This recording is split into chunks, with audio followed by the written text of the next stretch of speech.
SWOT analysis is an excellent personal development tool to help you future-proof yourself so you stay relevant and value for the rest of your working career. So if you're someone that perhaps doesn't always like talking about yourself, or perhaps lacks a bit of self-esteem and confidence, or perhaps not really sure where you're going and what's available to you, well, a SWOT analysis is an excellent idea. And if you're a manager and you've got appraisals and PDRs and reviews coming up, get your team members to do a SWOT analysis on themselves so they turn up and they can confidently and competently talk about themselves and what they've been contributing. It's a win-win all round. So where do we start? Well, let's start obviously with the SWOT analysis, explaining what it is.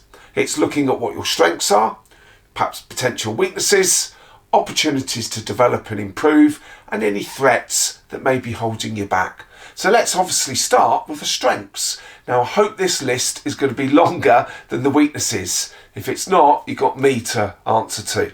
So what are your strengths? What are you good at? You may need to sit down with somebody else to help you think these through and to give you some examples.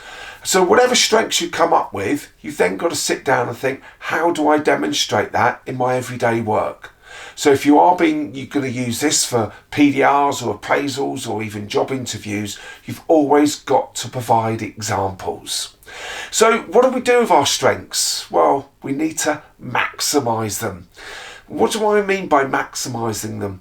Well, make sure you build your career around things you're good at. What's the point of building your career around things you struggle with or things you don't enjoy? Because normally your strengths, you're good at them, you enjoy them, and they are what will make you successful in whatever you decide to do. So it's all about focusing on your strengths and being really good. Play to your strengths. Okay, let's talk about the weaknesses.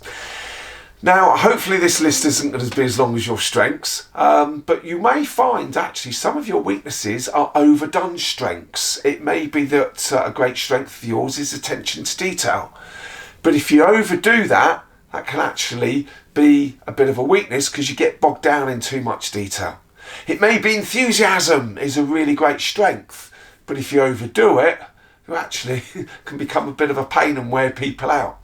So be mindful of this, that sometimes our weaknesses are actually overdone strengths. So what do we need to do with our weaknesses? Well, the first thing to do is to acknowledge them. Don't have your head in the sands. Don't think you're really good at something you're not. Be honest with yourself. But you then got a choice of what to do with your weaknesses. You can either decide to overcome them and work and improve on those weaknesses so they can perhaps not necessarily become strengths, but you can get much better at them. And if you're in a line of work where you've got to definitely improve in certain areas, well, you've got to work on that. It may be, although, that whilst you've got these weaknesses, you can perhaps minimise your exposure.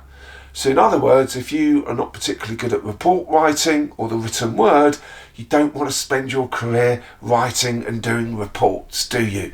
You might be much better with your strengths in interacting and communicating with others. So there's the first two, your strengths and your weaknesses. Let's start learning to manage them. Now, opportunities is the third box.